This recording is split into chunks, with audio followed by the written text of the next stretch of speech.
सत श्री अकाल जी दा खालस टीवी देखने वाले सारे दर्शकों का बहुत बहुत स्वागत है। प्राइम टाइम दे नाल मैं हरशरण कौर। किन्नी हैरानी की गल है ना कि पंजाब सरकार ने कैप्टन सरकार ने तुहाडे लाउण वाला टीका केंद्र सरकार तो खरीद के अगे वेच दिता। एक उदाहरण दे नाल आपां समझण दी कोशिश करांगे कि आखिरकार होया की है। ਤੁਹਾਡੇ परिवार का मुखी होवे जां ਤੁਹਾਡਾ ਪਿਓ होवे जां दादा होवे, ਜਿਹੜਾ भी परिवार का मुखी है उन्हें ਤੁਹਾਡੇ सारे परिवार दे लई सेहत दे लई कोई चीज़ खरीदी होवे।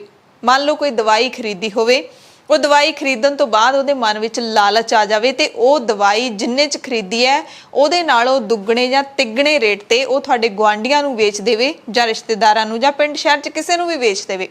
सोच के देखो कि तुहाडे ते की बीतेगी ते उत्तों तुहाडे कोल वो दवाई उन्ने मुੱਲ च खरीदण जोगे पैसे ही ना होण। पंजाब सरकार ने ये तुहाडे नाल कीता है, पंजाबियों दे नाल कीता है और इहदे लई सरकार खुद भी मन्नी है, क्योंकि पंजाब सरकार ने जदों ये टीके प्राइवेट हस्पतालों नूं वेचे सी ते फिर उन्हां नूं वापस लैण दा हुक्म दे दिता। दरअसल पंजाब सरकार ते इल्जाम लगे ने कि कैप्टन सरकार ने केंद्र सरकार तो कोविड का टीका 400 रुपये प्रति वैक्सीन दे विच खरीद के उस नूं 1060 रुपये दे नाल उहनूं अगे वेच दिता, वो भी प्राइवेट हस्पतालों नूं। ते फिर पंजाब सरकार दा ये इल्जाम उदों दोष सिद्ध हो गया जदों पंजाब सरकार ने 4 जून की खबर इसकी गवाह है, जदों पंजाब सरकार ने जिहड़े ये टीके वापस लैण दे हुक्म जारी कर दिते। सेहत मंत्री बलवीर सिंह सिद्धू ने प्राइवेट हस्पतालों तो टीके वापस लैण दे हुक्म जारी करके ये भी कहा कि ये वैक्सीन हुण 18 तो 44 साल दे लोकां नूं मुफ्त लाई जाएगी पंजाब दे विच। सो हुण इस मसले दे विच सानूं परिवार दी तुहाडे घर दी उदाहरण आखिरकार क्यों देनी पई है, क्योंकि सरकार जनता दा मां प्यो हुंदी है। सरकार नूं लोक बनाउंदे ने ते सरकार फिर लोकां दी सेवा दे लई हुंदी है। पर साडे मुल्क दे विच सरकार अते जनता दा ये रिश्ता महसूस करना तां दूर दी गल, उन्हां नूं पता भी नहीं हुंदा कि सरकार नूं तुसीं बनाया ते तुहाडी सेवा दे लई है।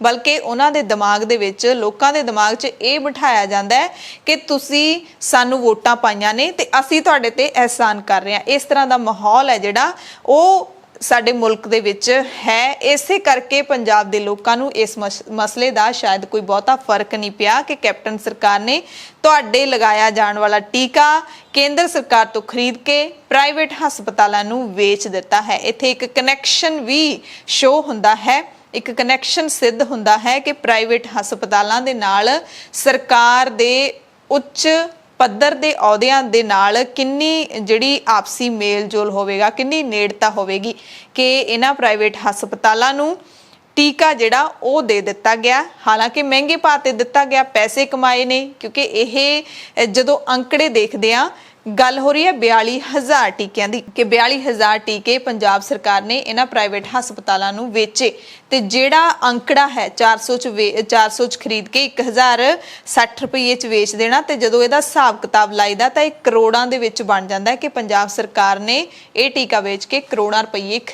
कमाए ने 42,000 टीके वेच के। पंजाब दे सेहत मंत्री बलवीर सिद्धू ने जदों टीके वापस लैण दा हुक्म सुनाया ते नाल ही जांच दा हुक्म भी दिता कि इस मसले दी जांच कीती जावे। उस वक्त उन्होंने ये आंकड़े खुद दसे ने कि 42,000 खुराकां दे विचों इन्हां हस्पतालों ने सिर्फ 600 टीके वरते ने। पर इहदा की सबूत है कि सिर्फ 600 टीके वरते होणगे प्राइवेट हस्पतालों ने? क्योंकि जो अंकड़ियां ते नज़र मारदे आ, थोड़ा पिछे इस मसले की जड़ वाल जाने आ तां इन्हां अंकड़ियां ते यकीन नहीं हुंदा कि 42,000 दे विचों इन्हां हस्पतालों ने सिर्फ 600 टीके ही वरते ने, बाकी सारे जिहड़े पंजाब सरकार नूं दे दित्ते जाणगे। कौन देखूगा, किहने देखना रिकॉर्ड ते किवें विश्वास होऊगा इस गल ते? अंकड़ियां ते जे नज़र मार लईए तां मसला शुरू हुंदा है 15 मई 2021 तो, जदों पंजाब दी मुख सकत्तर विनी महाजन एक ट्वीट करदे ने। ट्विटर दे उत्ते ओह बिल्कुल सीधे तौर ते लिखदे ने, ट्वीट तुसीं पढ़ सकदे हो। 15 मई दा ये ट्वीट है जिहदे विच लिखिआ कि प्राइवेट हॉस्पिटल्स मैक्स मोहाली अते फोर्टिस हस्पताल इन्हां दे विच वैक्सीनेशन है जिहड़ी 18 तो 44 साल दे लोकां नूं लाई जा रही है। पंजाब दे लोकां नूं मैक्स दे विच कोविशील्ड दे 900 रुपये लए जा रहे ने। फोर्टिस दे विच कोवैक्सीन जिहड़ी वैक्सीन है वो 1250 रुपए की मिलती है। Please register on CoWIN portal to book a slot at these hospital. CoWIN portal ਹੈਗਾ ਜਿਹੜਾ ਉਹ ਪੰਜਾਬ ਸਰਕਾਰ ਦੇ ਵੱਲੋਂ ਬਣਾਇਆ ਗਿਆ ਪੋਰਟਲ ਹੈ ਜਿੱਥੇ ਤੁਸੀਂ ਆਪਣੇ ਆਪ ਨੂੰ ਰਜਿਸਟਰ ਕਰਵਾ ਕੇ ਟੀਕਾ ਲਵਾ ਸਕਦੇ ਹੋ। ਤੇ ਪੰਜਾਬ ਦੀ ਮੁੱਖ ਸਕੱਤਰ ਵਿਨੀ ਮਹਾਜਨ 2 ਹਸਪਤਾਲਾਂ ਦੀ ਖੁਦ ਆਪਾਂ ਕਹਿ ਸਕਦੇ ਹਾਂ ਕਿ ਇਹਨਾਂ ਦੀ ਖੁਦ ਮਸ਼ਹੂਰੀ ਕਰ ਰਹੇ ਨੇ, ਇਸ਼ਤਿਹਾਰਬਾਜ਼ੀ ਇਸ ਨੂੰ ਕਹਿ ਸਕਦੇ ਹਾਂ ਕਰ ਰਹੇ ਨੇ, ਰਿਕਮੈਂਡ ਕਰ ਰਹੇ ਨੇ ਲੋਕਾਂ ਨੂੰ ਕਿ ਤੁਸੀਂ ਜਾ ਕੇ ਫੋਰਟਿਸ ਤੋਂ ਜਿਹੜਾ ਫੋਰਟਿਸ ਹਸਪਤਾਲ ਹੈ ਤੇ ਮੈਕਸ ਹਸਪਤਾਲ ਹੈ ਉੱਥੋਂ ਟੀਕੇ ਲਵਾ ਲਓ। ਮੈਕਸ ਦੇ ਵਿੱਚ 900 ਦਾ ਟੀਕਾ, ਫੋਰਟਿਸ ਦੇ ਵਿੱਚ 1250 ਦਾ ਟੀਕਾ ਜਿਹੜਾ ਇਹ ਮਿਲ ਰਿਹਾ ਹੈ। ਸੋ 15 ਮਈ ਨੂੰ ਇਹ ਟਵੀਟ ਕੀਤਾ ਗਿਆ ਸੀ ਪਰ ਲੋਕਾਂ ਦੀ ਨਜ਼ਰ ਦੇ ਵਿੱਚ ਇਹ ਮਸਲਾ 1 ਜੂਨ ਤੋਂ ਬਾਅਦ ਹੀ ਆਇਆ ਹੈ। ਸ਼੍ਰੋਮਣੀ ਅਕਾਲੀ ਦਲ ਦੇ ਪ੍ਰਧਾਨ ਸੁਖਬੀਰ ਬਾਦਲ ਨੇ ਪ੍ਰੈਸ ਕਾਨਫਰੰਸ ਕਰਕੇ ਵਿਨੀ ਮਹਾਜਨ ਦੇ ਇਸੇ ਟਵੀਟ ਨੂੰ ਲੋਕਾਂ ਦੇ ਸਾਹਮਣੇ ਲੈ ਕੇ ਆਂਦਾ। ਬਲਵੀਰ ਸਿੰਘ ਸਿੱਧੂ ਜਿਹੜੇ ਪੰਜਾਬ ਦੇ ਸਿਹਤ ਮੰਤਰੀ ਨੇ ਉਹਨਾਂ ਦੇ ਅਸਤੀਫੇ ਦੀ ਮੰਗ ਕੀਤੀ ਅਤੇ ਵਿਨੀ ਮਹਾਜਨ ਮੁੱਖ ਸਕੱਤਰ ਨੇ ਜੋ ਪੰਜਾਬ ਦੇ ਉਹਨਾਂ ਦੇ ਖਿਲਾਫ ਦੋਸ਼ ਲਾਏ ਸੇਲਜ਼ਮੈਨ ਦੇ ਕਿ ਵਿਨੀ ਮਹਾਜਨ ਜਿਹੜੀ ਪੰਜਾਬ ਦੀ ਚੀਫ ਸੈਕਟਰੀ ਹੈ ਉਸਨੇ ਸੇਲਜ਼ਮੈਨ ਦਾ ਰੋਲ ਅਦਾ ਕੀਤਾ ਹੈ। ਤੇ ਵਿਨੀ ਮਹਾਜਨ ਪੰਜਾਬ ਦੇ ਡੀਜੀਪੀ ਪੰਜਾਬ ਦਾ ਸਭ ਤੋਂ ਵੱਡਾ ਪੁਲਿਸ ਅਧਿਕਾਰੀ ਦਿਨਕਰ ਗੁਪਤਾ ਉਹਦੀ ਪਤਨੀ ਨੇ ਵਿਨੀ ਮਹਾਜਨ ਨੇ ਇਹਨਾਂ 2 ਹਸਪਤਾਲਾਂ ਦੀ ਮਸ਼ਹੂਰੀ ਕੀਤੀ। ਸੋ ਜਦੋਂ ਸ਼੍ਰੋਮਣੀ ਅਕਾਲੀ ਦਲ ਨੇ ਇਹ ਮਸਲਾ ਲੋਕਾਂ ਦੀ ਨਜ਼ਰਾਂ ਦੇ ਵਿੱਚ ਲਿਆਂਦਾ ਤਾਂ ਪੰਜਾਬ ਦੇ ਵਿੱਚ ਸਿਆਸੀ ਭੁਚਾਲ ਆ ਗਿਆ। ਹਾਲਾਂਕਿ ਲੋਕਾਂ ਨੂੰ ਸ਼ਾਇਦ ਇਸ ਮਸਲੇ ਦੀ ਇੰਨੀ ਸਮਝ ਨਹੀਂ ਲੱਗੀ ਕਿ ਕੀਤਾ ਕੀ ਹੈ ਸਰਕਾਰ ਨੇ, ਪਰ ਵਿਰੋਧੀ ਧਿਰਾਂ ਨੂੰ ਇੱਕ ਚੰਗਾ ਤੇ ਤਗੜਾ ਮੁੱਦਾ ਜਿਹੜਾ ਜ਼ਰੂਰ ਮਿਲ ਗਿਆ ਜਿਹਦੀ ਗੂੰਜ ਕੇਂਦਰ ਤੱਕ ਵੀ ਪਈ ਹੈ। ਕੇਂਦਰ ਸਰਕਾਰ ਦੇ 2 ਮੰਤਰੀ ਪ੍ਰਕਾਸ਼ ਜਾਵੜੇਕਰ, ਹਰਦੀਪ ਸਿੰਘ ਪੁਰੀ ਉਹਨਾਂ ਨੇ ਤਿੱਖੇ ਹਮਲੇ ਪੰਜਾਬ ਸਰਕਾਰ ਤੇ ਕੀਤੇ ਨੇ ਕਿ ਪੰਜਾਬ ਸਰਕਾਰ ਨੇ ਕਰੋੜਾਂ ਰੁਪਏ ਕਮਾ ਲਏ ਪੰਜਾਬੀਆਂ ਨੂੰ ਲਾਇਆ ਜਾਣ ਵਾਲਾ ਫ੍ਰੀ ਟੀਕਾ ਪ੍ਰਾਈਵੇਟ ਹਸਪਤਾਲਾਂ ਨੂੰ ਵੇਚ ਕੇ। ਸੋ ਬੜੀ ਹੈਰਾਨੀ ਦੀ ਗੱਲ ਉਦੋਂ ਵੀ ਹੁੰਦੀ ਹੈ ਜਦੋਂ 24 ਮਈ ਨੂੰ ਉਹੀ ਵਿਨੀ ਮਹਾਜਨ ਪੰਜਾਬ ਦੇ ਮੁੱਖ ਸਕੱਤਰ ਵਿਨੀ ਮਹਾਜਨ ਇੱਕ ਬਿਆਨ ਦੇ ਰਹੇ ਨੇ। ਐਨਡੀਟੀਵੀ ਦੇ ਵਿੱਚ ਇਹ ਬਿਆਨ ਛਪਿਆ ਹੈ ਕਿ ਪੰਜਾਬ ਦੇ ਵਿੱਚ ਟੀਕੇ ਦੀ ਗੰਭੀਰ ਸ਼ਾਰਟੇਜ ਹੈ, ਯਾਨੀ ਕਿ ਟੀਕੇ ਦੀ ਜਿਹੜੀ ਗੰਭੀਰ ਸਮੱਸਿਆ ਆਈ ਹੋਈ ਹੈ।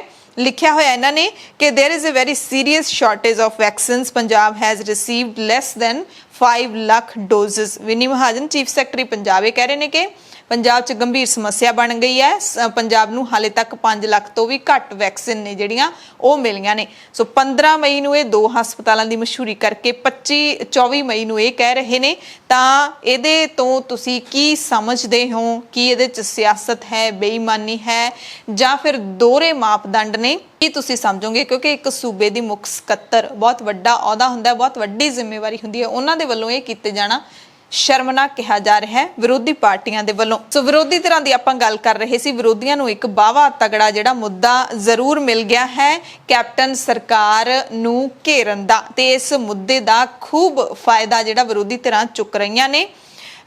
ਇੱਕ ਦਿਨ ਪਹਿਲਾਂ ਜਾਂ ਕਹਿ ਲਈਏ ਕਿ 7 ਜੂਨ ਨੂੰ ਸ਼੍ਰੋਮਣੀ ਅਕਾਲੀ ਦਲ ਨੇ ਪੰਜਾਬ ਦੇ ਸਿਹਤ ਮੰਤਰੀ ਬਲਵੀਰ ਸਿੰਘ ਸਿੱਧੂ ਦੀ ਮੋਹਾਲੀ ਸਥਿਤ ਕੋਠੀ ਦੇ ਬਾਹਰ 2-3 ਘੰਟਿਆਂ ਦੇ ਲਈ ਮੁਜ਼ਾਹਰਾ ਕੀਤਾ। ਮੰਗ ਇੱਕੋ ਹੀ ਹੈ ਕਿ ਬਲਵੀਰ ਸਿੰਘ ਸਿੱਧੂ ਨੂੰ ਅਸਤੀਫਾ ਦੇਣਾ ਚਾਹੀਦਾ ਹੈ, ਬਲਵੀਰ ਸਿੰਘ ਸਿੱਧੂ ਨੂੰ ਅਹੁਦੇ ਤੋਂ ਲਾਂਭੇ ਕਰ ਦੇਣਾ ਚਾਹੀਦਾ ਹੈ। ਇਹ ਮੰਗ ਕਰਦੇ ਨੇ ਕਿ 15 ਜੂਨ ਤੱਕ ਜੇ ਬਲਵੀਰ ਸਿੰਘ ਸਿੱਧੂ ਨੂੰ ਅਹੁਦੇ ਤੋਂ ਜਿਹੜਾ ਫਾਰਗ ਨਾ ਕੀਤਾ ਗਿਆ ਕੈਪਟਨ ਵੱਲੋਂ ਤਾਂ ਅਸੀਂ ਮੁੱਖ ਮੰਤਰੀ ਦੀ ਰਿਹਾਇਸ਼ ਦਾ ਘਿਰਾਓ ਕਰਾਂਗੇ। ਯਾਨੀ ਕਿ ਕਹਿ ਰਹੇ ਨੇ ਕਿ ਅਕਾਲੀ ਦਲ ਮੁੱਖ ਮੰਤਰੀ ਦੀ ਰਿਹਾਇਸ਼ ਦਾ ਘਿਰਾਓ ਕਰੇਗਾ। 15 ਜੂਨ ਤੱਕ ਦਾ ਅਲਟੀਮੇਟਮ ਦਿੱਤਾ ਹੈ ਸਿਹਤ ਮੰਤਰੀ ਬਲਵੀਰ ਸਿੱਧੂ ਨੂੰ ਬਰਖਾਸਤ ਕੀਤੇ ਜਾਣ ਦਾ। ਅਕਾਲੀ ਦਲ ਕਹਿ ਰਿਹਾ ਘਪਲਿਆਂ ਵਾਲੀ ਸਰਕਾਰ ਹੈ। ਸ਼੍ਰੋਮਣੀ ਅਕਾਲੀ ਦਲ ਦੀਆਂ ਨਿਰੰਤਰ ਕੋਸ਼ਿਸ਼ਾਂ ਨੇ ਕਹਿੰਦੇ ਜੱਗ ਜ਼ਾਹਿਰ ਕੀਤਾ ਹੈ ਕਾਂਗਰਸ ਸਰਕਾਰ ਦਾ ਵੈਕਸੀਨ ਘੁਟਾਲਾ। ਵੈਕਸੀਨ ਘੁਟਾਲੇ ਕਾਰਨ ਕੈਪਟਨ ਸਰਕਾਰ ਸਮੇਤ ਪੂਰੇ ਦੇਸ਼ ਦੇ ਵਿੱਚ ਪੰਜਾਬ ਦਾ ਨਾਮ ਖਰਾਬ ਹੋਇਆ ਹੈ, ਬਦਨਾਮ ਹੋਇਆ ਹੈ, ਇਹ ਕਹਿ ਰਿਹਾ ਹੈ ਅਕਾਲੀ ਦਲ। ਕਹਿੰਦੇ ਫਤਿਹ ਕਿੱਟਾਂ ਦੇ ਵਿੱਚ ਵੀ ਵੱਡਾ ਘੁਟਾਲਾ, ਹੁਣ ਵੈਕਸੀਨ ਘੁਟਾਲੇ ਤੋਂ ਬਾਅਦ ਫਤਿਹ ਕਿੱਟਾਂ ਦਾ ਘੁਟਾਲਾ ਵੀ ਖੜਾ ਹੋ ਗਿਆ। 50 ਦਿਨਾਂ ਦੇ ਅੰਦਰ 4 ਵੱਖੋ-ਵੱਖ ਕੰਪਨੀਆਂ ਨੂੰ ਟੈਂਡਰ ਦਿੱਤੇ ਗਏ ਨੇ। ਇਹਦੇ ਵਿੱਚ ਵੀ ਪੰਜਾਬ ਸਰਕਾਰ ਨੇ ਖਾਸੀ ਕਮਾਈ ਕੀਤੀ ਹੈ। ਕਹਿੰਦੇ ਨਿਯਮਾਂ ਨੂੰ ਛਿੱਕੇ ਟੰਗ ਕੇ ਬਿਨਾਂ ਮੈਡੀਕਲ ਲਾਇਸੈਂਸ ਵਾਲੀ ਕੰਪਨੀ ਨੂੰ ਫਤਿਹ ਕਿੱਟਾਂ ਦਾ ਟੈਂਡਰ ਦਿੱਤਾ ਗਿਆ ਹੈ ਤੇ ਸ਼੍ਰੋਮਣੀ ਅਕਾਲੀ ਦਲ ਨੇ ਦਾਅਵਾ ਕੀਤਾ ਕਿ ਆਉਂਦੇ ਦਿਨਾਂ ਦੇ ਵਿੱਚ ਅਸੀਂ ਬਲਵੀਰ ਸਿੱਧੂ ਦੇ ਹੋਰ ਘੁਟਾਲਿਆਂ ਦਾ ਵੀ ਪਰਦਾਫਾਸ਼ ਕਰਾਂਗੇ। ਇਹ ਸੁਖਬੀਰ ਸਿੰਘ ਬਾਦਲ ਕਹਿ ਰਹੇ ਨੇ। ਸੁਖਬੀਰ ਬਾਦਲ ਨੇ ਜਿਸ ਦਿਨ ਪ੍ਰੋਟੈਸਟ ਕੀਤਾ ਹੈ ਸੋਮਵਾਰ ਨੂੰ ਇਹ ਵੀ ਕਿਹਾ ਕਿ ਕੈਪਟਨ ਅਮਰਿੰਦਰ ਸਿੰਘ ਕਾਦੇ ਫੌਜੀ ਨੇ, ਕਿਹੋ ਜਿਹੇ ਫੌਜੀ ਨੇ ਜਿਹੜੇ ਅੰਦਰ ਹੀ ਬੈਠੇ ਹੋਏ ਨੇ, ਘਰ ਦੇ ਅੰਦਰ ਬੈਠੇ ਨੇ ਤੇ ਬਾਹਰ ਲੋਕ ਕਰੋਨਾ ਦੀ ਜੰਗ ਲੜ ਰਹੇ ਨੇ, ਆਪ ਹੀ ਅੰਦਰ ਬੈਠੇ ਰਹਿੰਦੇ ਨੇ। ਕਹਿੰਦੇ ਇਹਨਾਂ ਨੂੰ ਆਪਣੇ ਨਾਮ ਦੇ ਨਾਲੋਂ ਕੈਪਟਨ ਹਟਾ ਦੇਣਾ ਚਾਹੀਦਾ ਹੈ। ਇੱਕ ਪਾਸੇ ਲੋਕ ਮਰ ਰਹੇ ਆ,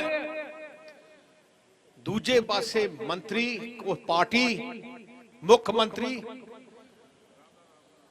ਬਚਾਉਣ ਵਾਲੀਆਂ ਦਵਾਈਆਂ ਤੇ ਪੈਸਾ ਕਮਾਉਣ ਤੇ ਲੱਗੇ ਅਮਰੀਕਾ ਵਰਗੇ ਰਾਸ਼ਟਰਪਤੀ ਟਰੰਪ ਹੁੰਦਾ ਸੀ ਹਰ ਰੋਜ਼ ਟੀਵੀ ਤੇ ਆਉਂਦਾ ਦੱਸਦਾ ਸੀ ਕਿ ਕਿਵੇਂ ਲੜ ਰਹੇ ਆ ਕੀ ਕਰ ਰਹੇ ਆ ਕੀ ਕਿਵੇਂ ਸਹੂਲਤਾਂ ਬਣਾ ਰਹੇ ਆ ਕੀ ਕੀ ਕਰਨਾ ਚਾਹੀਦਾ ਇੰਗਲੈਂਡ ਦਾ ਪ੍ਰਧਾਨ ਮੰਤਰੀ ਜਰਮਨੀ ਦੀ ਚਾਂਸਲਰ ਫ੍ਰੈਂਚ ਪ੍ਰੈਜ਼ੀਡੈਂਟ ਸਾਰੇ ਹਰ ਰੋਜ਼ ਆਪਣੀ ਜਨਤਾ ਨੂੰ ਹੌਸਲਾ ਦਿੰਦੇ ਸੀ ਦੱਸਦੇ ਸੀ ਪਰ ਮੈਂ ਇੱਕ ਗੱਲ ਦੇਖੀ ਪੰਜਾਬ ਦਾ ਮੁੱਖ ਮੰਤਰੀ ਕੱਲਾ ਅਮਰਿੰਦਰ ਸਿੰਘ ਹੈ ਜਿਹਨੇ ਪਰਵਾਹ ਹੀ ਨਹੀਂ ਕੀਤੀ ਮੈਂ ਹੈਰਾਨ ਆ ਜਦੋਂ ਕੈਪਟਨ ਅਮਰਿੰਦਰ ਸਿੰਘ ਆਪਣੇ ਆਪ ਨੂੰ ਫੌਜੀ ਕਹਿੰਦਾ ਹੈ ਫੌਜੀ ਉਹ ਹੁੰਦੇ ਆ ਜਿਹੜਾ ਆਪਣੀ ਜਾਨ ਤਲੀ ਤੇ ਰੱਖ ਕੇ ਆਪਣੇ ਦੇਸ਼ ਵਾਸਤੇ ਲੜਾਈ ਲੜਦੇ ਆ ਫੌਜੀ ਉਹ ਨਹੀਂ ਹੁੰਦੇ ਜਿਹੜਾ ਸਾਰੇ ਘਰੇ ਲੁਕ ਜਾਣ ਕਮਰੇ 'ਚ ਵੜ ਕੇ ਲੁਕ ਜਾਣ ਤੇ ਲੋਕਾਂ ਨੂੰ ਕਹ ਤੁਸੀਂ ਲੜਾਈ ਲੜੋ ਮੈਂ ਕਹਿੰਦਾ ਕੈਪਟਨ ਦਾ ਨਾਲ ਜਿਹੜਾ ਕੈਪਟਨ ਨਾਂ ਲਿਖਿਆ ਨਾ ਕੈਪਟਨ ਉਹ ਲਾ ਦੇਣਾ ਚਾਹੀਦਾ 1.5 ਸਾਲ ਹੋ ਗਏ ਫਾਰਮ ਹਾਊਸ ਤੋਂ ਬਾਹਰ ਨਹੀਂ ਨਿਕਲੇ ਫਾਰਮ ਹਾਊਸ ਮੈਂ ਇਹਨਾਂ ਦੇ ਬਲਬੀਰ ਸਿੱਧੂ ਦਾ ਇੱਕ ਬਿਆਨ ਸੁਣਿਆ ਕਹਿੰਦਾ ਸਾਡੇ ਕੋਲੇ ਖਜ਼ਾਨੇ 'ਚ ਪੈਸਾ ਹੈ ਨਹੀਂ ਤੇ ਅਸੀਂ ਸੋਚਿਆ ਥੋੜਾ ਪੈਸਾ ਕਮਾ ਲਈਏ ਲੋਕੀ ਮਰ ਰਹੇ ਆ ਤੁਸੀਂ ਪੈਸਾ ਕਮਾਉਣ ਤੇ ਲੱਗੇ ਹੋ ਇਹ ਕੈਪਟਨ ਦੀ ਫੋਟੋ ਨਾਲ ਇੱਕ ਆ ਜਾਂਦਾ ਨਰੋਆ ਨਰਾਇਆ ਬੰਦ ਕੀ ਲਿਖਿਆ ਉਹਨਾਂ ਨੇ ਪੰਜਾਬ ਮਹਿਲਾ ਲਿਖਣਾ ਚਾਹੀਦਾ ਨਰੋਆ ਨਰੋਇਆ ਕਾਂਗਰਸੀ ਸ਼੍ਰੋਮਣੀ ਗੁਰਦੁਆਰਾ ਪ੍ਰਬੰਧਕ ਕਮੇਟੀ ਨੇ ਮੁਫਤ ਲਾ ਰਹੀ ਹੈ ਪਰ ਆ ਪੈਸੇ ਕਮਾਉਣ ਤੇ ਲੱਗੇ ਆ ਕਰੋੜਾਂ ਰੁਪਏ ਬਲਬੀਰ ਸਿੱਧੂ ਨੇ ਖਾ ਲਏ 7 ਜੂਨ ਤੋਂ ਇੱਕ ਦਿਨ ਪਹਿਲਾਂ 6 ਜੂਨ ਨੂੰ ਆਮ ਆਦਮੀ ਪਾਰਟੀ ਨੇ ਵੀ ਅਜਿਹਾ ਹੀ ਕੀਤਾ ਚੰਡੀਗੜ੍ਹ ਦੇ ਵਿੱਚ ਜਿਹੜੀ ਬਲਬੀਰ ਸਿੱਧੂ ਦੀ ਸਰਕਾਰੀ ਰਿਹਾਇਸ਼ ਹੈ ਉਸ ਦੇ ਬਾਹਰ ਆਮ ਆਦਮੀ ਪਾਰਟੀ ਨੇ ਧਰਨਾ ਲਾਇਆ ਅਤੇ ਬਲਬੀਰ ਸਿੰਘ ਸਿੱਧੂ ਦਾ ਅਸਤੀਫਾ ਮੰਗਿਆ ਹੈ ਆਮ ਆਦਮੀ ਪਾਰਟੀ ਦੇ ਜਿਹੜੇ ਪੰਜਾਬ ਪ੍ਰਧਾਨ ਅਤੇ ਐਮਪੀ ਭਗਵੰਤ ਮਾਨ ਉਹਨਾਂ ਨੇ 7 ਜੂਨ ਯਾਨੀ ਕਿ ਸੋਮਵਾਰ ਨੂੰ ਪ੍ਰੈਸ ਕਾਨਫਰੰਸ ਕਰਕੇ ਇੱਕ ਹੋਰ ਘੁਟਾਲੇ ਦਾ ਪਰਦਾਫਾਸ਼ ਕਰ ਦਿੱਤਾ ਜਿਸ ਦੀ ਹੁਣ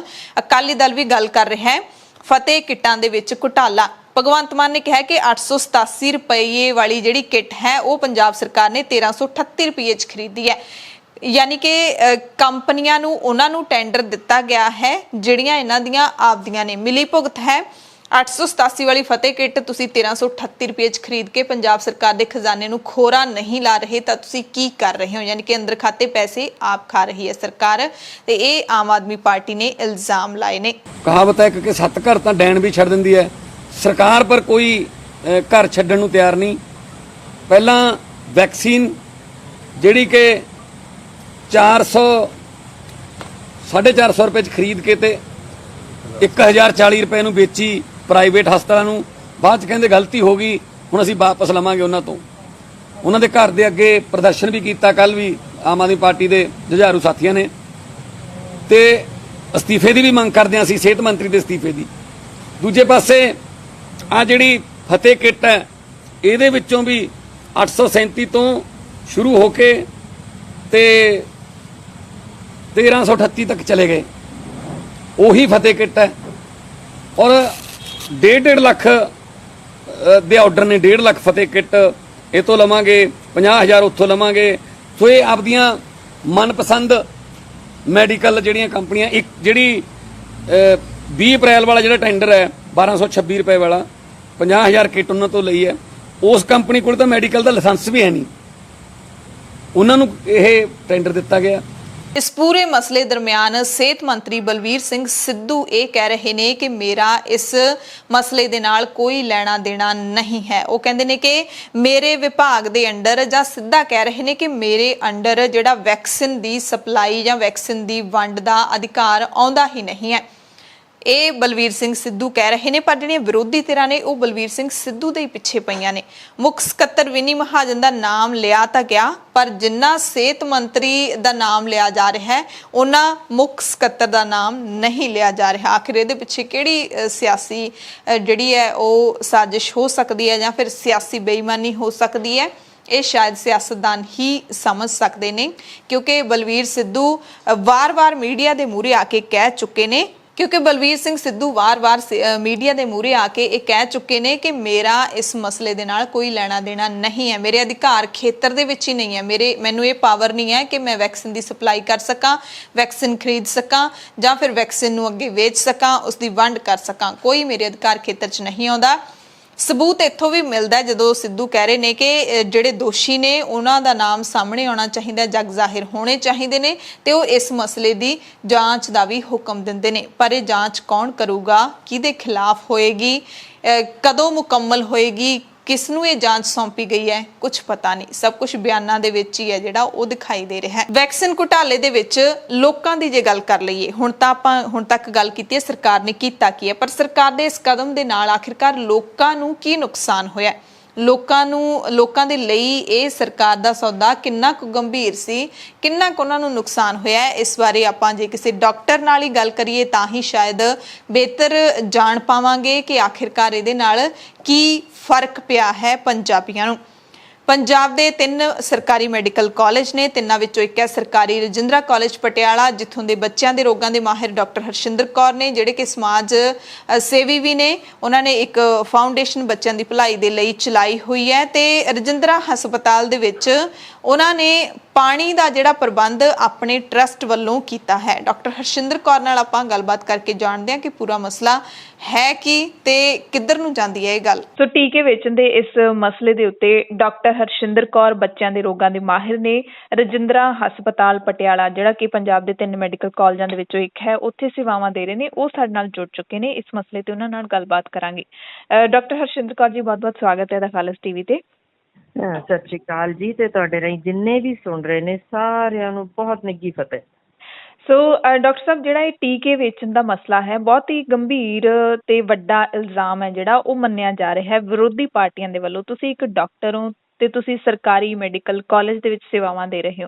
ਸਭ ਤੋਂ ਪਹਿਲਾਂ ਮੇਰਾ ਸਵਾਲ ਇਹੀ ਹੈ ਕਿ ਜਿਹੜੇ ਇਹ ਟੀਕੇ ਪੰਜਾਬ ਸਰਕਾਰ ਦੇ ਵੱਲੋਂ ਵੇਚੇ ਗਏ ਨੇ ਪ੍ਰਾਈਵੇਟ ਹਸਪਤਾਲਾਂ ਨੂੰ, ਸਰਕਾਰੀ ਹਸਪਤਾਲਾਂ ਨੂੰ ਇਹਦਾ ਕਿੰਨਾ ਕੁ ਖਮਿਆਜ਼ਾ ਭੁਗਤਣਾ ਪਿਆ ਮਰੀਜ਼ਾਂ ਨੂੰ, ਖਾਸ ਕਰਕੇ ਜਿਨ੍ਹਾਂ ਨੇ ਟੀਕੇ ਲਵਾਉਣੇ ਸੀ? ਦੇਖੋ, ਅਸਲ 'ਚ ਮਸਲਾ ਤਾਂ ਹੈ ਵਿਰੋਧੀ ਪਾਰਟੀਆਂ ਦਾ ਚੁੱਕਣ ਦਾ ਜਾਂ ਲੋਕਾਂ ਦੇ ਵੱਲੋਂ ਚੁੱਕੇ ਜਾਣ ਦਾ, ਜਿਨ੍ਹਾਂ ਦੇ ਹੱਕ ਖੋਏ ਜਾ ਰਹੇ ਸਨ। ਜੀ, ਮੈਂ ਬਤੌਰ ਇੱਕ ਸੋਸ਼ਲ ਸਰਵਿਸ ਵਿੱਚ ਜੁੜੇ ਹੋਣ ਸਦਕਾ ਮੈਨੂੰ ਲੱਗਦਾ ਇਹ ਲੋਕਾਂ ਦੇ ਹੱਕਾਂ ਦਾ ਘਾਣ ਹੋਇਆ ਏ, ਤੇ ਜੇ ਹਾਲੇ ਵੀ ਲੋਕ ਸੁੱਤੇ ਪਏ ਨੇ, ਮੰਦਭਾਗੀ ਗੱਲ ਏ ਕਿ ਉਹ ਆਪਣਾ ਸਭ ਕੁਝ ਗਵਾ ਰਹੇ ਨੇ। ਪੰਜਾਬ ਦੇ ਸਰੋਤ ਤਾਂ ਜਾਂਦੇ ਹੀ ਪਏ ਨੇ, ਪਰ ਜੇ ਉਹਨਾਂ ਜ਼ਿੰਦਗੀ ਨਾਲ ਵੀ ਖਿਲਵਾੜ ਹੋ ਰਿਹਾ ਹੋਵੇ ਤੇ ਅਜੇ ਵੀ ਉਹ ਸੁੱਤੇ ਹੋਣ ਤਾਂ ਫਿਰ ਇਹੀ ਕੁਝ ਅੱਗੋਂ ਆਉਣ ਵਾਲਾ ਜੇ। ਸੋ ਉਹਨਾਂ ਨੂੰ ਜਾਗਣ ਦੀ ਲੋੜ ਏ ਲੋਕਾਂ ਨੂੰ। ਜੀ ਜੀ, ਯਾਨੀ ਕਿ ਲੋਕਾਂ ਨੂੰ ਹੀ ਇਹਦੇ ਵਿੱਚ ਜਾਗਣਾ ਪਊਗਾ। ਪਰ ਇੱਥੇ ਆਪਾਂ ਦੇਖਦੇ ਹਾਂ ਮਾਹੌਲ, ਆਪਾਂ ਕਹਿੰਦੇ ਹਾਂ ਕਿ ਇਸ ਤਰ੍ਹਾਂ ਦਾ ਬਣਿਆ ਹੈ ਕਿ ਵਿਰੋਧੀ ਪਾਰਟੀਆਂ ਤਾਂ ਬੜੇ ਤਿੱਖੇ ਤਰੀਕੇ ਦੇ ਨਾਲ ਕੈਪਟਨ ਸਰਕਾਰ ਨੂੰ ਘੇਰ ਰਹੀਆਂ ਨੇ ਤੇ ਲੋਕ ਨੇ, ਜਾਂ ਤਾਂ ਕਹਿ ਲਈਏ ਕਿ ਉਹਨਾਂ ਨੂੰ ਥੋੜੀ ਜਾਗਰੂਕਤਾ ਦੀ ਘਾਟ ਹੈਗੀ ਹੈ, ਜਾਂ ਕਿਤੇ ਨਾ ਕਿਤੇ ਇਹ ਪੱਖ ਵੀ ਹੈਗਾ ਵੀ ਸਾਰੇ ਲੋਕ ਟੀਕਾ ਲਵਾਉਣਾ ਵੀ ਨਹੀਂ ਚਾਹੁੰਦੇ। ਤੇ ਤੁਸੀਂ ਇਸ ਨੂੰ ਮੰਨਦੇ ਕਿਵੇਂ ਹੋ ਕਿ ਜਿਹੜੀ ਇਹ ਕਾਰਵਾਈ ਹੋਈ ਹੈ? ਦੇਖੋ ਹਰਸ਼ਰਨ, ਇੱਕ ਚੀਜ਼ ਹੁੰਦੀ ਜੇ ਜਿਹੜੀ ਬੜੀ ਡੂੰਘੀ ਗੱਲ ਕਰਨ ਲੱਗੀਆਂ, ਜੋ ਵੱਡੇ ਵਡੇਰੇ ਤੇ ਬਹੁਤ ਸਾਡੇ ਸਿਆਣੇ ਜਿਹੜੇ ਬਾਬਾ ਬੋੜ ਤੱਕ ਰਹੇ ਹੋਏ ਪੰਜਾਬ ਦੇ ਅਨੇਕ, ਉਹਨਾਂ ਨੇ ਕਹੀ ਹੋਈ ਉਹਨਾਂ ਦੀ ਗੱਲ ਹੈ ਜੋ ਅੱਜ ਵੀ ਸੱਚ ਸਾਬਤ ਹੋ ਰਹੀ ਹੈ ਕਿ ਜਦੋਂ ਸਰਕਾਰਾਂ ਕੋਈ ਸੱਚ ਦੀ ਆਵਾਜ਼ ਨੂੰ ਦੱਬਣ ਤੇ ਪੂਰਾ ਜ਼ੋਰ ਲਾ ਰਹੀਆਂ ਹੋਣ ਤਾਂ ਸਮਝ ਜਾਣਾ ਚਾਹੀਦਾ ਕਿ ਉਹਨਾਂ ਕੋਲ ਹੋਰ ਕੁਝ ਵਿਖਾਉਣ ਨੂੰ ਰਿਹਾ ਹੀ ਨਹੀਂ, ਉਹ ਸਿਰਫ ਹੀ ਲੁੱਟਣ ਵੱਲ ਤੁਰੀਆਂ ਹੋਈਆਂ ਨੇ।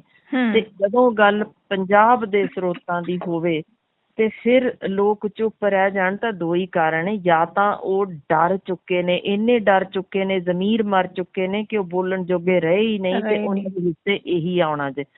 ਦੂਸਰੀ ਗੱਲ ਹੁੰਦੀ ਜੇ ਉਹਨਾਂ ਦੇ ਵਿੱਚ ਹਿੰਮਤ ਹੈ ਆਵਾਜ਼ ਚੁੱਕਣ ਦੀ ਤਾਂ ਇਹੋ ਸਮਾਂ ਹੈ। ਤੇ ਅਫਸੋਸ ਜਿਹਾ ਹੀ ਮਹਿਸੂਸ ਹੁੰਦਾ ਜੇ ਕਿ ਇਹ ਉਹੀ ਪੰਜਾਬ ਹੈ ਜਿੱਥੇ ਚੇਤੇ ਹੋਵੇ ਤੁਹਾਨੂੰ ਵੀ ਸਿਰਫ 5 ਹੀ ਸਿਰ ਮੰਗੇ ਗਏ ਸਨ, ਸਿਰਫ 5। ਜੋ ਇਤਿਹਾਸ ਸਿਰਜਿਆ ਗਿਆ, ਜਿਸ ਤਰੀਕੇ ਦੇ ਸਿਰਲੱਥ ਯੋਧੇ ਪੈਦਾ ਹੋਏ, ਸੰਤ ਸਿਪਾਹੀ ਪੈਦਾ ਹੋਏ, ਨਾਗਣੀ ਨਾਲ ਹਾਥੀ ਨੂੰ ਵੱਢ ਸਕਦੇ ਹੋਣ, ਪੁੱਠੇ ਹੱਥ ਨਾਲ ਘੁੜਸਵਾਰ ਅੱਧ ਵਿੱਚੋਂ ਵੱਢ ਸਕਦੇ ਹੋਣ, ਯਾਨੀ ਇਹੋ ਜਿਹੇ ਯੋਧਿਆਂ ਤੋਂ ਅਸੀਂ ਉਸੇ ਧਰਤੀ ਚੋਂ 117 ਬੰਦੇ ਸੱਚੇ ਸੁੱਚੇ ਲੱਭਣ ਤੋਂ ਅਸਮਰੱਥ ਹੋ ਚੁੱਕੇ ਹਾਂ। ਇੰਨੀ ਸਾਡੀ ਗੈਰਤ ਡਿੱਗ ਚੁੱਕੀ ਹੈ, ਇੰਨੀ ਸਾਡੀ ਸੋਚ ਖਤਮ ਹੋ ਚੁੱਕੀ ਹੈ, ਡਰ ਕਿਉਂ ਚੁੱਕੇ ਹਾਂ ਇਹਦਾ ਹਾਲਾਤ ਦੇਖੋ ਕਿ ਅਸੀਂ ਇਹ ਵੀ ਪਰ ਡਾਕਟਰ ਸਾਹਿਬ, ਮੈਂ ਜੇ ਇਹ ਕਹਾਂ, ਜਿਵੇਂ ਤੁਸੀਂ ਹੁਣ ਗੱਲ ਕੀਤੀ ਹੈ ਕਿ 117 ਕੀ ਅਸੀਂ ਸਹੀ ਬੰਦੇ ਨਹੀਂ ਲੱਭ ਸਕਦੇ? ਲੋਕਾਂ ਨੇ ਮੌਕਾ ਦਿੱਤਾ, ਤੀਸਰੇ ਬਦਲ ਨੂੰ ਵੀ ਮੌਕਾ ਦਿੱਤਾ, ਆਮ ਆਦਮੀ ਪਾਰਟੀ ਨੂੰ ਵੀ ਮੌਕਾ ਦਿੱਤਾ, ਜਿਹਨੂੰ ਤੀਸਰਾ ਬਦਲ ਕਿਹਾ ਗਿਆ, ਤੇ ਸ਼੍ਰੋਮਣੀ ਅਕਾਲੀ ਦਲ ਹਾਸ਼ੀਏ ਤੇ ਚਲੀ ਗਈ ਹੈ। ਹਾਲਾਂਕਿ ਦੋਵੇਂ ਪਾਰਟੀਆਂ ਹੁਣ ਵਿਰੋਧੀ ਧਿਰ ਦੇ ਵਜੋਂ ਪੂਰਾ ਵਿਰੋਧ ਕਰ ਰਹੀਆਂ ਨੇ, ਪਰ ਲੋਕ ਆਖਿਰਕਾਰ ਹੁਣ ਹੋਰ ਕਿੱਧਰ ਜਾਣ? ਕੀ ਹੁਣ ਕੋਈ ਹੋਰ ਲੈ ਕੇ ਆਉਣ ਸੱਤਾ ਦੇ ਵਿੱਚ, ਜਿਹੜੇ ਇਮਾਨਦਾਰ ਹੋਣ, ਜਿਨ੍ਹਾਂ ਤੋਂ ਆਸ ਕਰਨ ਲੋਕ? ਕੀ ਸਮਝਦੇ ਹੋ ਤੁਸੀਂ? ਮੈਂ ਤੁਹਾਨੂੰ ਜੇ ਇਜਾਜ਼ਤ ਦਿਓ ਤਾਂ ਨਿੱਕੀ ਜਿਹੀ 1 ਮਿੰਟ ਦੀ ਸ਼ੇਖ ਰਾਸ਼ਿਦ ਦੀ ਗੱਲ ਸੁਣਾਉਣਾ ਚਾਹੁੰਦੀ ਹਾਂ। ਮੇਰਾ ਖਿਆਲ ਉਸ 'ਚੋਂ ਲੋਕ ਬਹੁਤ ਖੂਬਸੂਰਤ ਤਰੀਕੇ ਸਮਝ ਜਾਣਗੇ ਮੈਂ ਕੀ ਕਹਿਣਾ ਚਾਹੁੰਦੀ ਹਾਂ। ਜੀ ਜੀ। ਦਰਅਸਲ ਸ਼ੇਖ ਰਾਸ਼ਿਦ ਬਾਰੇ ਕਿਹਾ ਜਾਂਦਾ ਜੇ ਕਿ ਉਹ ਸੀ ਜਿਸਨੇ ਜੋ ਫਾਊਂਡਰ ਆਫ ਦੁਬਈ ਸੀ ਜੀ, ਦੁਬਈ ਸਥਾਪਿਤ ਕਰਨ ਵਾਲਾ। ਤੇ ਉਹਨੂੰ ਕਿਸੇ ਨੇ ਪੁੱਛਿਆ ਕਿ ਤੂੰ ਦੱਸੇਂਗਾ ਕਿ ਤੇਰੇ ਮੁਲਕ ਦਾ ਅੱਗੋਂ ਆਉਣ ਵਾਲਾ ਸਮਾਂ ਕਿੱਦਾਂ ਦਾ ਹੋਣ ਵਾਲਾ ਹੈ ਤੇ ਤੇਰੇ ਅੱਗੋਂ ਰਾਜ ਕਰਨ ਵਾਲੇ ਕਿੱਦਾਂ ਦੇ ਹੋਣਗੇ? ਜੀ। ਪਤਾ ਜੀ ਉਹਨੇ ਕੀ ਜਵਾਬ ਦਿੱਤਾ? ਉਸ ਕਿਹਾ ਸੀ ਕਿ ਮੇਰਾ ਦਾਦਾ ਘੋੜੇ ਉਹਦੇ ਤੇ ਸੀ, ਊਠ ਤੇ ਮੇਰਾ ਜਿਹੜਾ ਪਿਓ ਉਹ ਵੀ ਊਠ ਤੇ ਸੀ, ਤੇ ਮੈਂ ਮਰਸੀਡੀਜ਼ ਚਲਾਈ, ਤੇ ਮੇਰਾ ਪੁੱਤਰ ਅੱਗੋਂ ਲੈਂਡ ਰੋਵਰ ਚਲਾ ਰਿਹਾ। ਉਹਦਾ ਮਤਲਬ ਮੇਰਾ ਜਿਹੜਾ ਪੋਤਾ ਹੋਏਗਾ ਉਹ ਵੀ ਇਹੀ ਲੈਂਡ ਰੋਵਰ ਹੀ ਚਲਾਊਗਾ। ਪਰ ਮੈਨੂੰ ਇਹ ਯਕੀਨ ਨਾਲ ਮੈਂ ਕਹਿ ਸਕਦਾ ਕਿ ਪੜਪੋਤਾ ਮੇਰਾ ਵਾਪਸ ਊਠ ਤੇ ਆਏਗਾ। ਅੱਛਾ। ਪੁੱਛਣ ਵਾਲੇ ਨੂੰ ਹੈਰਾਨੀ ਹੋਈ ਵੀ ਇਹ ਕਿਸ ਤਰ੍ਹਾਂ ਦੀ ਗੱਲ ਹੋਈ। ਪਤਾ ਜੀ ਉਹਦਾ ਜਵਾਬ ਕੀ ਸੀ? ਜੀ। ਕਹਿਣ ਲੱਗਾ ਔਖੇ ਸਮੇਂ ਜਦੋਂ ਹੁੰਦੇ ਨੇ ਨਾ, ਉਹ ਤਗੜੇ ਆਦਮੀ ਪੈਦਾ ਕਰਦਾ। ਠੀਕ ਤੇ ਹੈ। ਉਹ ਉਹ ਤਗੜਾ ਮਿਹਨਤ ਨਾਲ ਖੜਾ ਹੁੰਦਾ ਕਿਉਂਕਿ ਉਹਨੇ ਔਖਾ ਸਮਾਂ ਹੰਢਾਇਆ ਹੁੰਦਾ ਤੇ ਉਹਨੂੰ ਪਤਾ ਹੁੰਦਾ ਵੀ ਮੈਂ ਇਹਦੇ ਨਾਲ ਜੂਝਣਾ ਕਿਵੇਂ। ਜੀ। ਉਹ ਤਗੜਾ ਬੰਦਾ ਜਦੋਂ ਅੱਗੋਂ ਆਪਣੇ ਆਉਣ ਵਾਲਿਆਂ ਲਈ ਇੱਕ ਸੁਖਾਲਾ ਰਾਹ ਦੇ ਜਾਂਦਾ ਹੈ ਨਾ, ਤਾਂ ਫਿਰ ਉਹਨਾਂ ਦੇ ਹੀ ਪੁੱਤਰ ਇਸ ਸੌਖੇ ਰਾਹ ਵਿੱਚ ਜਾਂਦਿਆਂ ਕਮਜ਼ੋਰ ਆਦਮੀ ਪੈਦਾ ਕਰ ਦਿੰਦੇ ਨੇ, ਜੋ ਅੱਗੋਂ ਫਿਰ ਔਖੇ ਸਮਿਆਂ ਵਿੱਚ ਉਹਨਾਂ ਕੋਲ ਇੱਕੋ ਹੀ ਰਾਹ ਰਹਿ ਜਾਂਦਾ, ਸੱਚ ਦੀ ਆਵਾਜ਼ ਦੱਬ ਦਿਓ, ਖਤਮ ਕਰ ਦਿਓ ਤੇ ਫੇਰ ਹੀ ਰਾਜ ਸਾਂਭੋ, ਅਦਰਵਾਈਜ਼ ਉਹਨਾਂ ਦੇ ਹੱਥ ਪੱਲੇ ਕੁਝ ਹੁੰਦਾ ਨਹੀਂ। ਜੀ ਜੀ। ਮੈਂ ਇਨ ਬਿਨ ਇਹੋ ਕੁਝ ਆਪਣੇ ਅੱਜ ਪੰਜਾਬ ਤੇ ਲਾਗੂ ਕਰਨਾ ਚਾਹੁੰਦੀ ਹਾਂ। ਤੁਸੀਂ ਇਸ ਤੋਂ ਵੱਧ ਕੁਝ ਕਹਿਣ ਦੀ ਲੋੜ ਨਹੀਂ, ਤੁਸੀਂ ਵੇਖ ਲਓ ਅੱਗੋਂ ਕੀ ਪੈਦਾ ਹੋ ਰਿਹਾ ਜੋ ਸੁਖਾਲੇ ਸਮਿਆਂ 'ਚੋਂ ਆਇਆ ਜੇ। ਤੇ ਜੇ ਹਾਲੇ ਵੀ ਸਾਨੂੰ ਸਮਝ ਨਹੀਂ ਆਈ, ਅਸੀਂ ਚਾਹੁੰਦੇ ਆਸਮਾਨਾਂ ਤੋਂ ਕੋਈ ਡਿੱਗਦੇ ਆਉਣ, ਤਾਂ ਇਹ ਨਹੀਂ ਡਿੱਗਣੇ, ਇਹ ਔਖੇ ਸਮੇਂ ਨੇ। ਤੇ ਹੁਣ ਜੇ ਅਸੀਂ ਕਮਜ਼ੋਰ ਬਣ ਕੇ ਰਹਿ ਗਏ ਤਾਂ ਸਾਡੇ ਹਿੱਸੇ ਇਹੋ ਹੀ ਕੁਝ ਆਉਣਾ ਜੇ। ਸੋ ਇੱਕ ਤੀਜਾ ਬਦਲ ਜੇ ਬਣਾਉਣਾ ਜੇ ਪੰਜਾਬ ਨੇ, ਤਾਂ ਹਰ ਪਿੰਡ ਵਿੱਚੋਂ ਇੱਕ ਆਮ ਹੀ ਬੰਦਾ ਸੱਚਾ ਸੁੱਚਾ ਜੋ ਜ਼ਮੀਨ ਨਾਲ ਜੁੜਿਆ ਜੇ, ਜਿਸ ਨੂੰ ਪੰਜਾਬ ਦੀ ਫਿਕਰ ਹੋਵੇ, ਉਹਨਾਂ ਨੂੰ ਅਗਾਂਹ ਆਉਣਾ ਪੈਣਾ, ਤਾਂ ਕਿ ਇਹ ਯੋਗ ਅਗਵਾਈ ਵਜੋਂ ਭਾਵੇਂ ਤੁਸੀਂ 5 ਹੀ ਫੇਰ ਦੁਬਾਰਾ ਲਿਆਓ ਜਿਹੜੇ ਯੋਗ ਅਗਵਾਈ ਦੇ ਸਕਣ, ਤੇ ਪਰ ਉਹ ਆਪ ਚੋਣਾਂ ਵਿੱਚ ਨਾ ਖੜੇ ਹੋਣ। ਉਹਨਾਂ ਦੇ ਹੇਠਾਂ ਹੀ ਜੇ 117 ਬੰਦੇ ਆਪਾਂ ਲੱਭ ਸਕੀਏ ਪਿੰਡਾਂ ਦੇ ਵਿੱਚੋਂ, ਤਾਂ ਇਹ ਔਖੇ ਸਮੇਂ ਵਿੱਚ ਜੂਝ ਕੇ ਜ਼ਰੂਰ ਅਸੀਂ ਕਮਾਲ ਯੋਧੇ ਅੱਗੇ ਲੈ ਆਵਾਂਗੇ, ਤਾਂ ਪੰਜਾਬ ਵਾਪਸ ਲੀਹਾਂ ਤੇ ਆਏਗਾ। ਵਰਨਾ ਅੱਜ ਦੇ ਦਿਨ ਅਸੀਂ ਫਿਰ ਜੁਮਲਿਆਂ ਦੇ ਵਿੱਚ, ਕਿਉਂਕਿ 6 ਹੀ ਮਹੀਨੇ ਰਹਿ ਗਏ, ਅਸੀਂ ਜੁਮਲਿਆਂ ਵਿੱਚ ਹੀ ਫਿਰ ਉਲਝ ਜਾਣਾ। ਸਾਡੀ ਇੰਨੀ ਸੋਚ ਰੱਖੀ ਹੈ ਕਿਉਂਕਿ ਸਾਡੇ ਕੋਲ ਸਕੂਲ ਨਹੀਂ ਬਣ ਸਕੇ, ਵਰਲਡ ਲੈਵਲ ਦੇ ਸਕੂਲ ਨਹੀਂ ਹਨ, ਤੇ ਫਿਰ ਸਾਡੇ ਕੋਲ ਕੋਈ ਵਰਲਡ ਲੈਵਲ ਹਸਪੀਟਲ ਵੀ ਨਹੀਂ ਹਨ। ਤੇ ਜੇ ਅੱਜ ਦੇ ਦਿਨ ਅਸੀਂ ਦਾਅਵਾ ਕੋਈ ਕਰੇਗਾ ਤਾਂ ਕੀ ਕਰੇਗਾ? ਸੋਚ ਕੇ ਵੇਖਿਓ, ਇਹੀ ਕਰੇਗਾ ਅਸੀਂ ਮੁਰਦ ਘਾਟ ਵਧਾ ਰਹੇ ਹਾਂ ਉੱਥੇ। ਜੀ ਬਿਲਕੁਲ। ਕੀ ਪੈਦਾ ਕੀਤਾ ਆਖਰ? ਕਦੇ ਤਾਂ ਸੋਚੀਏ, ਜਾਗੀਏ ਨਾ, ਜੁਮਲਿਆਂ ਤੋਂ ਬਾਹਰ ਆਈਏ, ਆਪਣੀ ਅਣਖ ਜਗਾਈਏ, ਦਿਮਾਗ ਵਰਤੀਏ। ਸੋ ਡਾਕਟਰ ਸਾਹਿਬ, ਜਿਹੜੇ ਮਸਲੇ ਤੇ ਆਪਾਂ ਗੱਲ ਕੀਤੀ ਹੈ, ਜੇ ਇਹ ਤੁਸੀਂ ਕਿੰਨਾ ਕੁ ਗੰਭੀਰ ਮੰਨਦੇ ਹੋ ਤੇ ਪੰਜਾਬੀਆਂ ਨੂੰ ਇਹਦਾ ਕਿੰਨਾ ਕੁ ਨੁਕਸਾਨ ਹੋਇਆ? ਕਿਉਂਕਿ ਜ਼ਾਹਿਰ ਤੌਰ ਤੇ ਸਾਰੇ ਲੋਕ ਇੰਨੇ ਸਮਰੱਥ ਨਹੀਂ ਕਿ ਪ੍ਰਾਈਵੇਟ ਹਸਪਤਾਲਾਂ ਨੇ ਜੇ ਟੀਕੇ ਖਰੀਦੇ ਸੀ ਤੇ ਉਹਨਾਂ ਤੋਂ ਲੋਕ ਖਰੀਦ ਕੇ ਲਵਾ ਸਕਣ। ਜ਼ਿਆਦਾਤਰ ਲੋਕ ਨੇ ਜਿਹੜੇ ਉਹ ਇੰਨੇ ਸਮਰੱਥ ਨਹੀਂ ਹੁੰਦੇ। ਤਾਂ ਤੁਸੀਂ ਕੀ ਮੰਨਦੇ ਹੋ ਵੀ ਕਿੰਨਾ ਗੰਭੀਰ ਲੋਕਾਂ ਦੀ ਸਿਹਤ ਨਾਲ ਕੀ ਇੰਨੇ ਦਿਨਾਂ ਦੇ ਵਿੱਚ ਖਿਲਵਾੜ ਹੋਇਆ ਹੋਊਗਾ? ਨੁਕਸਾਨ ਕਿੰਨਾ ਕੁ ਹੋਇਆ ਹੋਊਗਾ ਸਿਹਤ ਪੱਖੋਂ? ਜਿਨ੍ਹਾਂ ਦੀ ਦੇਖੋ ਗੋਦ ਵਿੱਚੋਂ ਤੁਰ ਗਿਆ, ਉਹਨਾਂ ਦਾ ਲਾਲ ਪੀੜ ਉਹੀ ਸਮਝ ਸਕਦੇ ਨੇ, ਜਾਂ ਜਿਨ੍ਹਾਂ ਦੇ ਸਿਰ ਦਾ ਸਾਈਂ ਗਿਆ, ਜਾਂ ਜਿਨ੍ਹਾਂ ਦੇ ਸਿਰਾਂ ਤੋਂ ਪਿਤਾ ਜਾਂ ਮਾਂ ਦੇ ਉਹ ਛਾਂ ਚਲੀ ਗਈ, ਇਹ ਉਹ ਸਮਝ ਸਕਦੇ ਨੇ। ਬੇਰੁਜ਼ਗਾਰੀ ਇਸ ਵੇਲੇ ਮੁੱਖ ਮੁੱਦਾ ਹੈ ਸਾਡੇ ਕੋਲ। ਇੰਨੀ ਇਸ ਵੇਲੇ ਲੋਕ ਜਿਨ੍ਹਾਂ ਦਾ ਰੁਜ਼ਗਾਰ ਚਲਾ ਗਿਆ ਲੋਕਡਾਊਨ ਰਾਹੀਂ, ਤੇ ਅਸੀਂ ਉਹਨਾਂ ਨੂੰ ਮੰਗਣ ਉੱਤੇ ਮਜਬੂਰ ਕਰ ਦਿੱਤਾ। ਤੇ ਜਿਹੜੀ ਮਿਡਲ ਕਲਾਸ ਜੇ ਨਾ, ਉਹ ਵਿਚਾਰੀ ਮੰਗਣ ਵੀ ਨਹੀਂ ਨਿਕਲ ਸਕਦੀ। ਸੱਚ ਜਾਣਿਓ, ਉਹਨਾਂ ਦੇ ਬਤੌਰ ਇੱਕ ਡਾਕਟਰ ਦੱਸਦੀ ਹਾਂ, ਜਿਸ ਤਰੀਕੇ ਜਿਸ ਹਾਲ ਵਿੱਚ ਉਹ ਪਹੁੰਚਦੇ ਪਏ ਨੇ, ਮੁਫਤ ਦਵਾਈ ਤੋਂ ਬਗੈਰ ਜਿਨ੍ਹਾਂ ਦਾ ਗੁਜ਼ਾਰਾ ਨਹੀਂ, ਰਾਸ਼ਨ ਪੂਰਾ ਨਹੀਂ ਪੈ ਰਿਹਾ, ਉਹਨਾਂ ਦੇ ਇਸ ਤਰੀਕੇ ਜ਼ਿੰਦਗੀ ਖੋ ਲਈ ਹੋਵੇ, ਕਿਉਂਕਿ ਇਹ ਟੀਕੇ ਨਾਲ ਸਾਨੂੰ ਪਤਾ ਹੈ ਕਿ ਜੇ ਇਹ ਲੱਗ ਜਾਣ ਉਹਨਾਂ ਨੂੰ ਜਿਹਨੇ ਲੋੜਵੰਦ ਨੇ ਇਸ ਵੇਲੇ, ਉਹਨਾਂ ਦੀ ਜ਼ਿੰਦਗੀ ਬਚ ਸਕਦੀ ਹੈ। ਸੋ ਜਿਸ ਤੋਂ ਜ਼ਿੰਦਗੀ ਖੋ ਲਈ ਗਈ ਹੋਵੇ, ਉਸ ਤੋਂ ਵੱਡੀ ਚੀਜ਼ ਹੋਰ ਮੈਂ ਕੀ ਦੱਸਾਂ ਕਿ ਕੀ ਖੋਇਆ ਗਿਆ ਉਹਨਾਂ ਤੋਂ। ਪਰ ਰੱਬ ਹੀ ਸੁਮੱਤ ਦੇਵੇ ਇਹਨਾਂ ਨੂੰ, ਜਿਹੜੇ ਸਮਝਦੇ ਨੇ ਕਿ ਉਹ ਸਦੀਵੀ ਨੇ, ਉਹਨਾਂ ਤੇ ਮੌਤ ਕਦੇ ਵੀ ਨਹੀਂ ਆਉਣੀ। ਤੇ ਪਰ ਗੱਲ ਉਹਨਾਂ ਨੂੰ ਵੀ ਸਮਝ ਆਉਣੀ ਚਾਹੀਦੀ ਹੈ, ਜ਼ਿੰਦਗੀ ਜਿਹੜੀ ਹੈ ਇੱਕ ਦਮ ਦੀ ਵੀ ਨਹੀਂ ਪੂਰੀ, ਤੇ ਇੱਥੇ ਹੀ ਛੱਡ ਜਾਣਾ ਸਾਰਾ ਕੁਛ। ਪਰ ਜਵਾਬ ਦੇ ਸਦੀਆਂ ਹੁੰਦੀਆਂ ਜੇ ਉਹਨਾਂ ਤੋਂ ਜਵਾਬ ਮੰਗਦੀਆਂ ਅੱਗੋਂ। ਜਿਹੜੇ ਇਹੋ ਜਿਹਾ ਕੰਮ ਕਰਨਗੇ, ਲੋਕ ਤਾਂ ਮਾਫ ਕਰਨਗੇ ਹੀ ਨਹੀਂ, ਪਰ ਇਤਿਹਾਸ ਵੀ ਮਾਫ ਨਹੀਂ ਕਰਦਾ। ਸੋ ਡਾਕਟਰ ਸਾਹਿਬ, ਇੱਕ ਸਵਾਲ ਮੇਰੇ ਮਨ 'ਚ ਹੋਰ ਆ ਰਿਹਾ ਹੈ ਕਿ ਜਿਵੇਂ ਇਹ ਮਸਲਾ ਜਿਹੜਾ ਇਹ ਤਾਂ ਉਜਾਗਰ ਹੋ ਗਿਆ ਕਿ ਪੰਜਾਬ ਸਰਕਾਰ ਨੇ ਟੀਕੇ ਜਿਹੜੇ ਕੇਂਦਰ ਤੋਂ ਇੰਨੇ ਸਸਤੇ ਲੈ ਕੇ ਤੇ ਇਹਨਾਂ ਨੂੰ ਮਹਿੰਗੇ ਭਾਅ ਤੇ ਵੇਚਤੇ, ਜਿਹੜੇ ਮੁਫਤ ਲਾਏ ਜਾਣੇ ਚਾਹੀਦੇ ਸੀ। ਤੇ ਆਮ ਤੌਰ ਤੇ ਜੇ ਆਪਾਂ ਦੇਖ ਲਈਏ, ਹੁਣ ਤਾਂ ਕਰੋਨਾ ਕਰਕੇ ਮਸਲਾ ਮੂਹਰੇ ਆ ਗਿਆ। ਜੇ ਆਮ ਤੌਰ ਤੇ ਸਰਕਾਰੀ ਹਸਪਤਾਲਾਂ ਦੇ ਲਈ ਹੋਰ ਵੀ ਉਪਕਰਨ ਬਥੇਰੇ ਆਉਂਦੇ ਹੋਣਗੇ, ਇਸ ਤੋਂ ਪਹਿਲਾਂ ਵੀ ਕਦੇ ਅਜਿਹਾ ਸਰਕਾਰਾਂ ਕਰਦੀਆਂ ਹੋਣਗੀਆਂ ਕਿ ਸਰਕਾਰੀ ਹਸਪਤਾਲਾਂ ਲਈ ਆਈ ਚੀਜ਼ ਨੂੰ ਪ੍ਰਾਈਵੇਟ ਨੂੰ ਵੇਚ ਦਿੱਤਾ ਜਾਂਦਾ ਹੋਵੇ? ਕਦੇ ਕੋਈ ਤੁਹਾਡੀ ਨਜ਼ਰ ਵਿੱਚ ਆਇਆ ਮਸਲਾ? ਦੇਖੋ, ਜੇ ਹੋਣਗੇ ਵੀ ਤਾਂ ਅੱਜ ਦੀ ਘੜੀ ਜੇ ਮੈਂ ਇੱਥੇ ਦੱਸ ਵੀ ਦੇਵਾਂਗੀ ਤਾਂ ਅਗਲੇ ਦਿਨ ਮੇਰੀ ਸਸਪੈਂਸ਼ਨ ਦਾ ਹੀ ਤੁਹਾਨੂੰ ਸੁਣਿਆ ਜਾਊਗਾ, ਜਾਂ ਕੋਈ ਫਿਰ ਉਸੇ ਤਰ੍ਹਾਂ ਦਾ ਕੋਈ ਵੀ ਇਲਜ਼ਾਮ ਲਾ ਕੇ ਪਾਸੇ ਕਰ ਦੇਣਗੇ। ਤੋ ਮੇਰਾ ਖਿਆਲ ਹੈ ਲੋਕ ਸਮਝਦਾਰ ਨੇ। ਜਿੰਨੇ ਕੁ ਵਿਰੋਧੀ ਪਾਰਟੀਆਂ ਨੇ ਉਜਾਗਰ ਕੀਤੇ ਨੇ, ਉਹ ਸ਼ਾਇਦ ਇੱਕ 5ਵਾਂ ਹਿੱਸਾ ਹੀ ਹੋਏਗਾ ਉਸ ਦੇ ਵਿੱਚੋਂ ਜਿਹੜੇ ਉਜਾਗਰ ਹੋ ਸਕੇ ਨੇ। ਬਾਕੀ ਇਸ ਕਰਕੇ ਉਜਾਗਰ ਨਹੀਂ ਹੁੰਦੇ ਕਿਉਂਕਿ ਦੂਸਰੇ ਵੀ ਉਸੇ ਤਰ੍ਹਾਂ ਦੀਆਂ ਕਾਲੀਆਂ ਭੇਡਾਂ ਹੀ ਅਗਾਂਹ ਆਉਂਦੀਆਂ ਨੇ। ਸੋ ਉਹ ਆਪਣੇ ਜੋਗੇ ਹਿੱਸੇ ਜੋ ਉਹਨਾਂ ਨੇ ਆਪ ਕੀਤਾ ਹੁੰਦਾ ਜੋ ਦੱਬ ਦਿੰਦੀਆਂ ਨੇ ਕਿ ਕੌਣ ਕਿਸ ਤਰ੍ਹਾਂ ਦੇ ਮਾਫੀਏ ਵਿੱਚ ਇਨਵੋਲਵਡ ਹੈ। ਸੋ ਉਹ ਇਸ ਹਮਾਮ ਮੇ ਸਾਰੇ ਨੰਗੇ ਹੈ ਵਾਲੀ ਗੱਲ ਹੈ, ਇੱਕ ਦੂਜੇ ਨੂੰ ਲੁਕਾਉਂਦੇ ਰਹਿੰਦੇ ਨੇ। ਇਸੇ ਲਈ ਮੈਂ ਕਿਹਾ ਕਿ ਜੇ ਅਜੇ ਵੀ ਅਸੀਂ ਨਹੀਂ ਜਾਗਦੇ ਤਾਂ ਅਸੀਂ ਬਿਲਕੁਲ ਜਾਇਜ਼ ਹੈ, ਸਾਡੇ ਤੇ ਇਹੋ ਹੀ ਦੁਬਾਰਾ ਆਉਣੇ ਚਾਹੀਦੇ ਨੇ ਜਾਂ ਇਹੀ ਬਦਲ ਆਉਣਾ ਚਾਹੀਦਾ। ਪਰ ਜੇ ਕੋਈ ਜਾਗਦੇ ਨੇ, ਅਣਖ ਵਾਲੇ ਨੇ, ਤਾਂ ਫਿਰ ਉਹਨਾਂ ਨੂੰ ਆਪਣੇ ਚੋਂ ਇਹੀ ਸਮਾਂ ਜੇ ਲੱਭਣਾ ਪੈਣਾ ਹੈ, ਵਰਨਾ ਇਹ ਜੁਮਲਿਆਂ ਦੇ ਵਿੱਚ ਰੁਲ ਜਾਣਗੇ। ਇਹ ਜਿੰਨੇ ਇੱਥੇ ਰੱਖਿਓ ਕਿ ਖਰਬਾਂ ਰੁਪਏ ਨਾਲ ਜੁਮਲਿਆਂ ਤੇ ਸਾਡੇ ਦਿਮਾਗ ਦੇ ਉੱਤੇ ਕਾਬੂ ਹੋਣ ਲਈ, ਜੋ ਕਾਬਜ਼ ਹੋਣ ਲਈ ਤਿਆਰ ਹੋ ਰਹੇ ਨੇ, ਉਹਨੇ ਜੇ ਇਹਨਾਂ ਨੂੰ ਸੁਮੱਤ ਰੱਬ ਦੇਵੇ ਤਾਂ ਸਾਡੇ, ਮੇਰਾ ਖਿਆਲ ਹੈ, ਪੰਜਾਬ ਦਾ ਹਰ ਬੱਚਾ ਵਰਲਡ ਕਲਾਸ ਸਕੂਲ ਦੇ ਵਿੱਚ ਪੜ੍ਹ ਵੀ ਸਕਦਾ ਹੈ। ਤੇ ਸਾਡੇ ਇੱਥੇ ਘੱਟੋ ਘੱਟ 5 ਵੱਡੇ ਮੁਫਤ ਹਸਪੀਟਲ ਵਰਲਡ ਲੈਵਲ ਦੇ ਖੋਲੇ ਵੀ ਜਾ ਸਕਦੇ ਨੇ। ਪਰ ਜੇ ਸਰਕਾਰਾਂ ਦੀ ਨੀਅਤ ਹੋਵੇ ਤਾਂ ਹੀ ਇਹ ਹੋ ਸਕਦਾ। ਸੋ ਡਾਕਟਰ ਸਾਹਿਬ, ਇੱਕ ਹੋਰ ਤਕਨੀਕੀ ਟੋਕਦੀ ਪਈ ਆ, ਪਰ ਅਫਸੋਸ ਇਹ ਕਿ ਉਹਨਾਂ ਨੂੰ ਕੰਮ ਕਿਉਂਕਿ ਕੀਤੇ ਨਹੀਂ ਤਾਂ ਬਣਾ ਕੇ ਉਹਨਾਂ ਦੇ ਦਿਖਾਉਣ ਲਈ, ਜੁਮਲੇ ਭਰਮਾਉਣ ਲਈ ਬਹੁਤ ਕੁਝ ਕਰਨਾ ਪੈਂਦਾ ਹੈ। ਵਰਨਾ ਇਹ ਸੱਚ ਜੇ, ਹਕੀਕਤ ਜੇ ਕਿ ਜੇ ਲੋਕ ਜਿਨ੍ਹਾਂ ਨੇ ਕੰਮ ਕੀਤਾ ਹੋਏ ਨਾ, ਉਹਨਾਂ ਨੂੰ ਬੋਲਣ ਦੀ ਲੋੜ ਨਹੀਂ ਪੈਂਦੀ, ਉਹਨਾਂ ਦੇ ਕੰਮ ਬੋਲਦੇ ਨੇ। ਬੋਲਦੇ ਉਹੀ ਨੇ ਜਿਨ੍ਹਾਂ ਨੇ ਕੰਮ ਨਹੀਂ ਕੀਤੇ ਹੁੰਦੇ। ਸੋ ਡਾਕਟਰ ਸਾਹਿਬ, ਜਿਵੇਂ ਇੱਥੇ ਸਿਹਤ ਮੰਤਰੀ ਬਲਵੀਰ ਸਿੰਘ ਸਿੱਧੂ ਨੇ, ਉਹ ਕਹਿ ਰਹੇ ਨੇ ਕਿ ਮੇਰਾ ਤਾਂ ਇਹ ਡਿਪਾਰਟਮੈਂਟ ਹੀ ਹੈ ਨੀਗਾ, ਟੀਕੇ ਸਪਲਾਈ ਕਰਨ ਦੇ ਵਿੱਚ ਮੇਰਾ ਕੋਈ ਹੱਥ ਨਹੀਂ। ਪਰ ਫਿਰ ਵੀ ਵਿਰੋਧੀ ਧਿਰ ਉਹਨਾਂ ਦੇ ਅਸਤੀਫੇ ਪਿੱਛੇ ਪਈ ਹੋਈ ਹੈ।